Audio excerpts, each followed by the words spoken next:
Japanese Militarism Project for Social Studies, take 12. All right. I guess we're going in even numbers. I thought it was 11. It is This is definitely the 11. this is the Japanese Militarism Podcast. I am gonna be your Wow. main host, Nick Faye. I have my three co-hosts here with me today. We've got Sky Burrows. Hi, guys. I got Gavin Simons Yo. and Matt Frank. Hi, Nick. How are you today? I'm doing great. I cannot good. wait to talk about Japanese militarism. I But know, it is I my can. favorite topic. Oh boy. my favorite topic. Yeah. Let's before we get into militarism, let's talk about imperialism. Matt, give me the No, the I'm not rundown. done, Mom. Imperialism. So it's Okay. like basically when an empire, they want to increase their sphere of influence so they have more stuff, right? Yeah. So like Yep. say you're on a small little island that's in like basically the middle of nowhere and you want to hey, let's get more stuff. Then you do imperialism. Wow. All right, Sky. Why don't you You talk don't about? just do imperialism, Matt. That was To insightful. do imperialism, you have to have a little bit of militarism. Oh, how You could I have to have God. militarism. So that is making your military big, strong, beefy, and buff, so that you can take over any country you want. Just waltz right in and say, "Hey, my military is a billion times bigger than yours. Give Whoa. me your country." Wow. That's how it went. That's Amazing. how it went. All right. Yeah. Well, we heard from Matt. We heard from Gavin. Now on to our next topic. Emperor Hirohito. Sky. Who was that? Who was the emperor of Japan? Oh man. Let's say I might not know this, but I know who would know this. Oh It's no. me, but with a Brooklyn accent. Okay. Well, I know all about Emperor Hirohito because I majored in Japanese studies, actually. Oh. So Oh wow. yeah, this guy was emperor from for a while there in Japan. I almost said China there. That's the wrong country. That's the wrong Asian country. But yeah, he was emperor in 1926. That's when he was coronated, and he was just chilling there for a while. His general management style was to actually sit back and let his advisors do the decision making because he believed that they probably knew better than him, which they probably did. He's right. What a good guy. True. Or at least that's what you think. Well, I Until don't he- think he was a good guy. Yeah. Well, at least that's what you would think if you only heard what I said. Yeah, but what did the Japanese people think about him though? But the Japanese people were like, "Holy crap, this guy's cool." You're like, "Oh my god, oh my goodness, this guy's giving me some kind of code that we might talk about later. That's telling me you should worship me essentially, and you should listen to every single thing I say under punishment of death, actually. But it's just the loyalty was unimaginable in Japan. You know, we couldn't understand that in today's American society. You know, we live in a society, am I right, guys? But like Okay. they but what they did was they lived in a society that was different from ours, and that meant that anything they do, they had to keep the emperor in mind first. Emperor was before their lives. Japan, the country was more important than their own lives. Can you imagine that? A big I saw- word, honor. They had to honor the emperor. That's not a big word. That's like 1, 2, 3, Okay, 4, no. 5 letters. 6 I mean, maybe? big, I can't important Oh, word. okay. Well, listen, you gotta specify there. All right, keep going. This is good. Anyways, so all the people were loyal to him. So that caused a lot of, silliness going on. Uh-oh. Actually, this like I mentioned before, that people were willing to give their lives for their country and for their emperor. Well, this was all due to some kind of code, some kind of specific A some code. little sentence, a little widget. All right, little thank you, Brooklyn. passage. All Thank right, you, thank you, Brooklyn, Brooklyn Sky. Sky. I'm gonna let Matt talk about the Bushido Code. All right. Oh my. The Bushido Code. Yeah. That's So what you like said. basically it was like this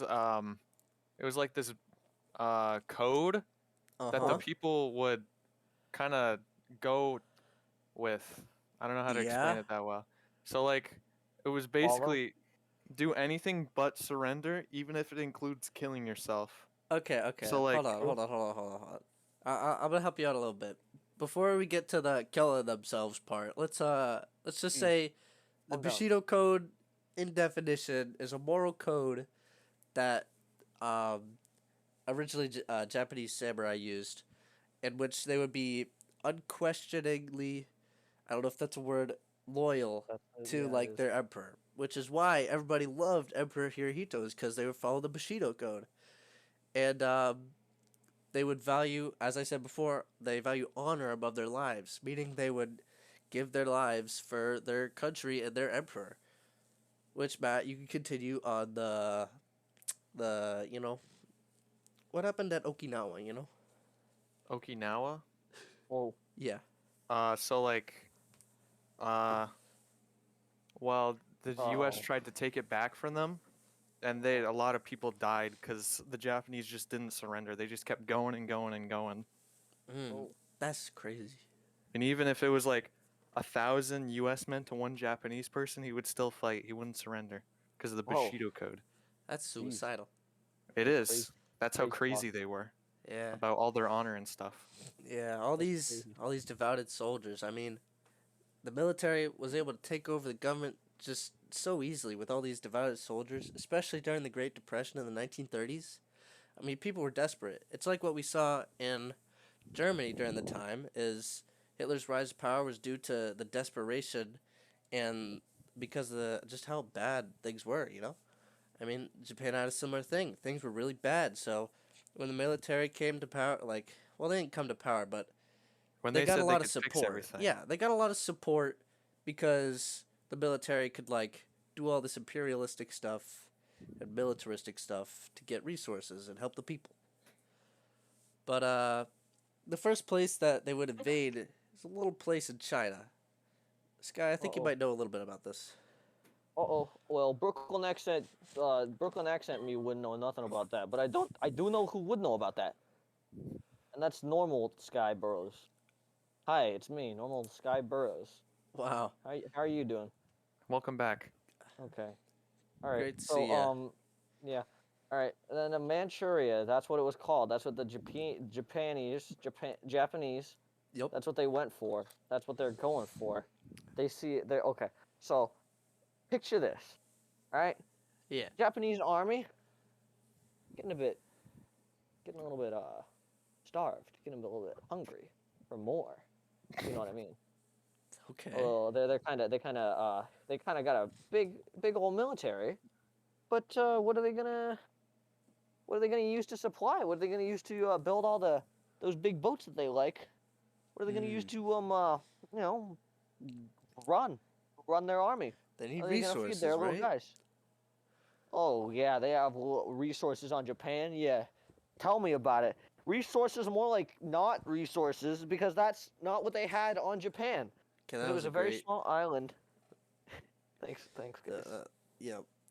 So it was a very small island, and they didn't have a lot of farmland. They didn't have a lot of oil. They didn't even have a lot of trees. I mean, they had trees, but not good ones for lumber and stuff.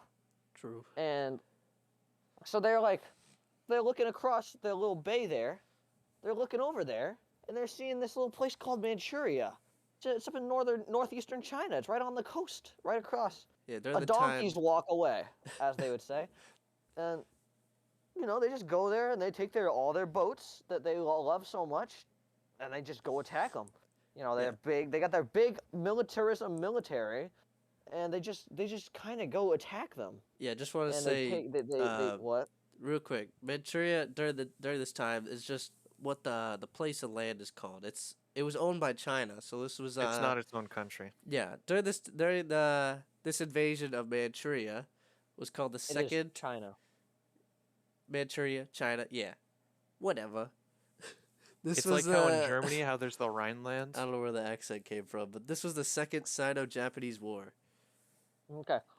So then they're going over there. They're waltzing on over, and they're like, "Yeah, I'm just gonna get you." And then they do it. They get them. They go and get them. Yeah. And then it's very brutal, to be completely honest. The Japanese, they're not nice people in this time. You know, Hmm. they might be all smiles in the Japan pop nowadays. Back in the 30s and 40s, not so much.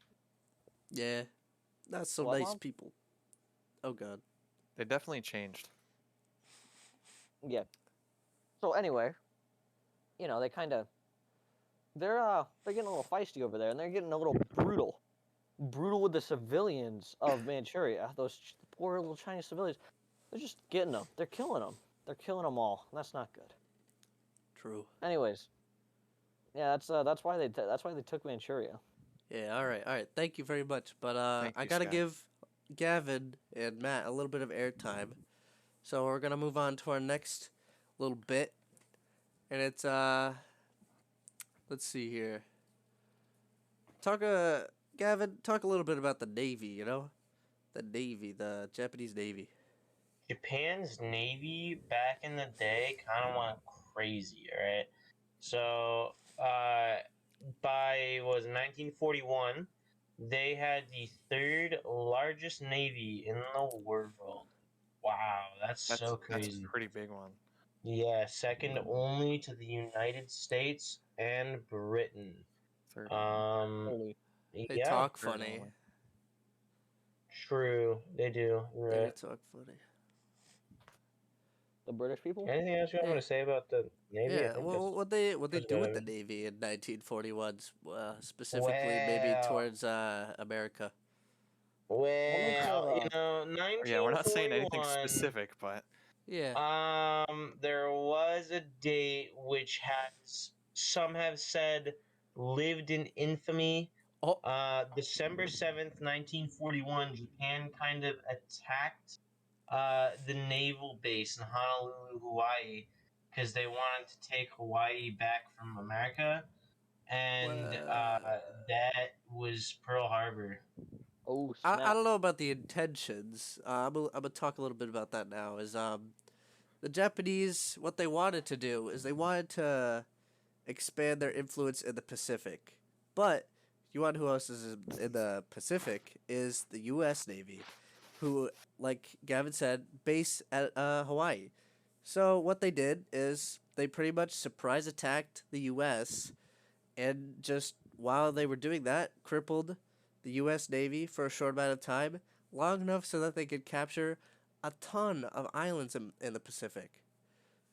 So I think that That's all- was more their intentions rather than taking Hawaii. it also kind of weakened the U.S., so it left all the other islands in the Pacific for the Japanese to like gobble up. Yeah, pretty much. All right. I Wow. think we covered all of our points on Japanese militarism. We covered what it was, some of how it came to be, and some examples of how they beefed up their military and took over with their navy and their army. So, this was episode 1 of the podcast. I would like to thank my co-hosts Sky Burrows, Thanks, buddy. Gavin Simons, You're welcome. Yep. and Matt Frank for joining me today.